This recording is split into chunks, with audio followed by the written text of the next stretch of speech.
Somewhere in Lebanon, there is a single block of stone weighing roughly 1,000 tons, more than the combined weight of two fully loaded Boeing 747 aircraft.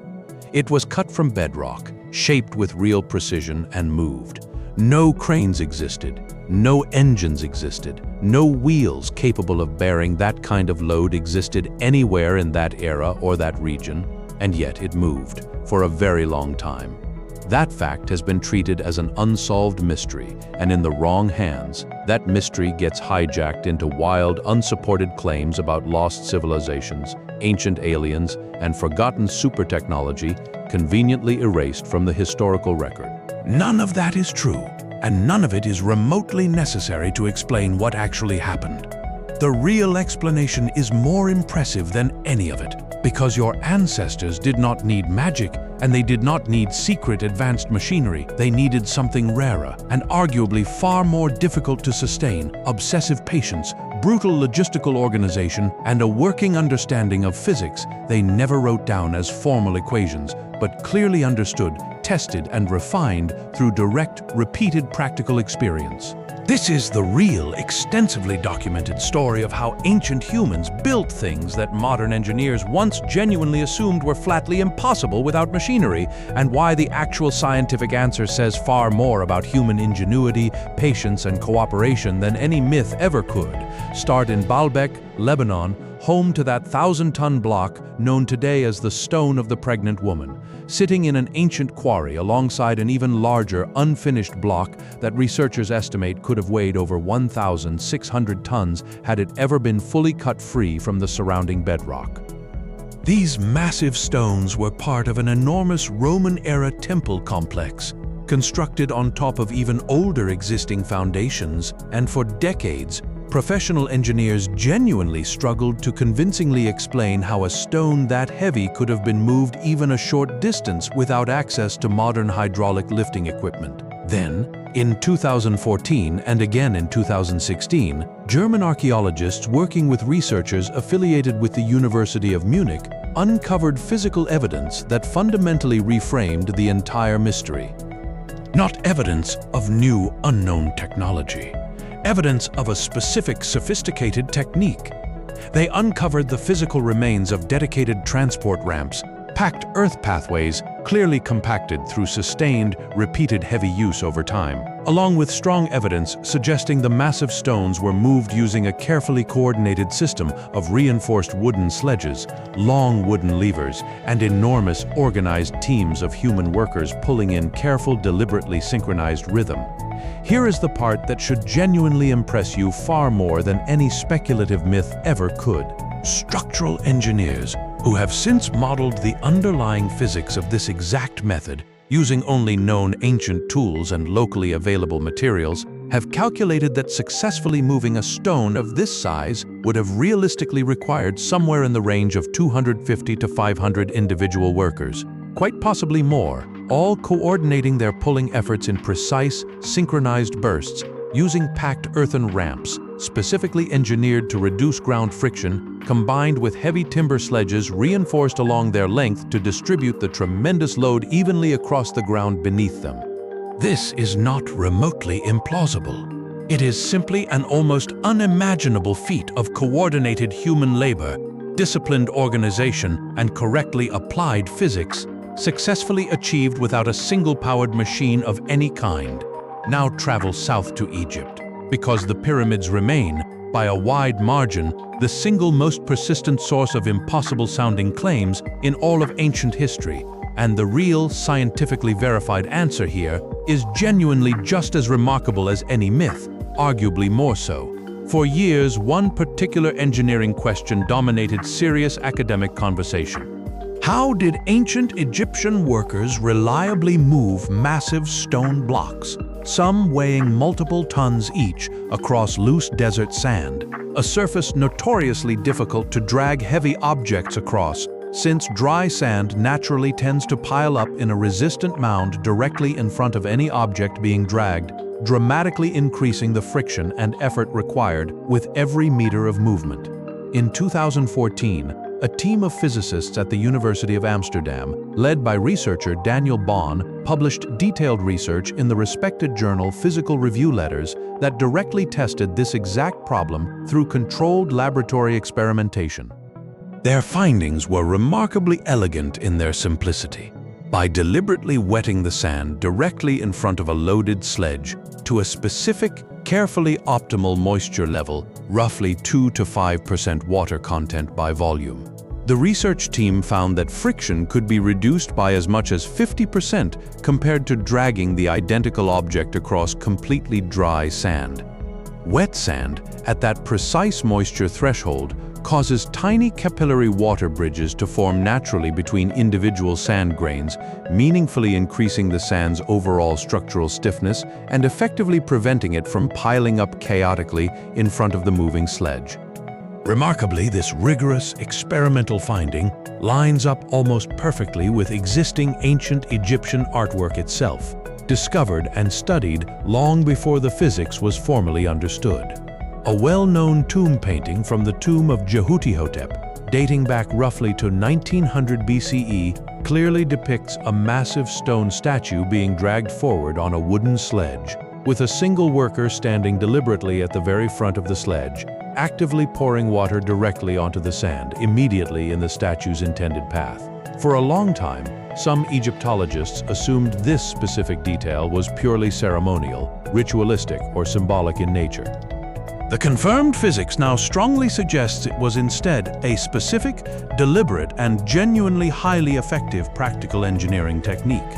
One that ancient Egyptian workers had apparently already discovered independently through direct, careful observation and generations of repeated practical trial and error, roughly 3,700 years before a modern university physics laboratory finally confirmed the precise scientific reason why the technique worked at all. Now consider Stonehenge in southern England, where the largest surviving stones, known formally as sarsens, weigh up to 25 tons each individually, and the notably smaller bluestones were somehow transported all the way from confirmed quarry sites in Wales, roughly 150 miles away in a straight line, an almost unbelievable distance to successfully move multi-ton stones using nothing but coordinated human and possibly limited animal labor. Researchers, including archaeologist Mike Parker Pearson, who has led extensive decades-long excavation work at and around Stonehenge, have successfully identified likely original quarry sites in the Preseli Hills of Wales through detailed geological matching, and have proposed that the bluestones were most plausibly transported using a careful combination of reinforced wooden sledges, log rollers laid in sequence, and thick woven rope moved gradually overland in deliberate stages, and quite possibly transported partway by water using simple rafts or dugout boats along connecting rivers and coastal routes. Experimental archaeology projects in which modern researchers and dedicated volunteers physically attempt to faithfully replicate ancient transport methods using only historically accurate period tools have successfully moved multi-ton stones significant real-world distances using surprisingly small coordinated teams, sometimes as few as 10 to 20 people, specifically when using well-designed sledges moving smoothly across sequential log rollers or specially prepared compacted trackways. The genuinely remarkable part here is not that this feat was physically possible at all.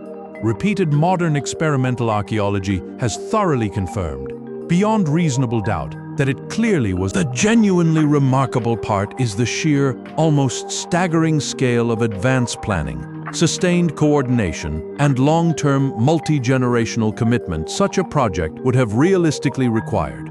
Moving stones across 150 miles of ancient British terrain, navigating through dense forests, across unpredictable rivers, and over steep hills, using only Neolithic-era tools and available technology, most likely took these communities several years of sustained, carefully coordinated effort, organized entirely without any written language, without wheels in any widespread practical regional use at that specific time, and without any centralized government in the modern administrative sense directing or compelling the labor involved. Let's add one more case study to this pattern. because it stretches the timeline even further back than most people realize. Consider Göbekli Tepe in modern-day Turkey, a site containing massive carved stone pillars, some weighing up to 10 tons each, arranged in deliberate circular enclosures and dated to roughly 11,600 years ago, predating both Stonehenge and the Egyptian pyramids by many thousands of years, and predating the widespread adoption of agriculture itself in that region. Archaeologist Klaus Schmidt, who led excavations at the site for years before his death in 2014, argued that this level of coordinated monumental construction, undertaken by hunter-gatherer communities not yet fully settled into permanent agricultural life, fundamentally challenged long-held assumptions that large-scale organized construction required agriculture and settled civilization as necessary prerequisites. Apparently, it did not. The desire and the organizational capacity to build something monumental together may have come first, with settled agricultural life potentially following afterward, partly to help sustain the very communities capable of undertaking projects exactly like this one. Here is the pattern running underneath every single one of these examples, and it is genuinely worth sitting with directly rather than rushing past. None of these ancient societies possessed any technology that modern science cannot fully explain using known physics and verified historical evidence. What they possessed instead was something modern life has, in many meaningful ways, quietly lost or deliberately traded away. An almost incomprehensible collective tolerance for slow, repetitive, physically demanding cooperative effort, sustained consistently across months, years, or in some cases likely entire generations, directed toward a single shared goal that many individual participating workers may never have personally seen fully completed within their own lifetime. Modern engineering typically solves difficult problems primarily through machinery, computation, and narrow individual specialized expertise. Ancient engineering, by clear comparison, very often solved the exact same fundamental physics problems through raw, carefully coordinated human labor, applied with patient, deliberate precision, refined through repeated trial and error across many successive generations, and organized through social structures somehow capable of directing hundreds, and at sites like Göbekli Tepe or the pyramids, sometimes many thousands of individual people toward a single, unified, shared purpose. Here is the modern mirror genuinely worth sitting with as you consider everything laid out so far. You live inside a world of instant results, overnight shipping, one-click digital solutions and algorithms that solve in mere milliseconds what once took entire human societies literal years of sustained, coordinated physical effort to accomplish by hand. It is genuinely easy, living from inside that kind of accelerated modern world, to look back at ancient megalithic construction and quietly assume something mystical, supernatural, or technologically advanced beyond our current understanding must have been secretly involved, simply because the sheer scale of patient, coordinated human effort actually required has become almost impossible to intuitively imagine anymore in daily modern life. But the real, verified answer was never magic, and it was never lost advanced technology from some conveniently vanished ancient civilization. The real answer was disciplined, sustained human cooperation, applied consistently and patiently, at a scale and duration that modern life very rarely demands or even meaningfully allows for anymore.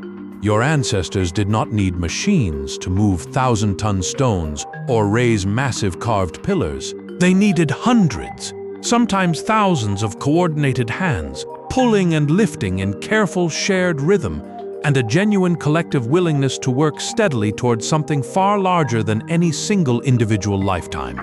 One generation, quite literally picking up construction exactly where the previous generation had eventually been forced to leave off. That 1,000-ton stone in Lebanon still sits, unmoved, in its original quarry today, a permanent, physical reminder of exactly how much sustained, coordinated human effort it genuinely takes to move something the modern mind instinctively assumes should be impossible. Your ancestors already knew the real answer, even without ever writing it down as a formal scientific principle. It was never actually about having access to the right machines. It was about having enough patient, coordinated hands and enough shared time.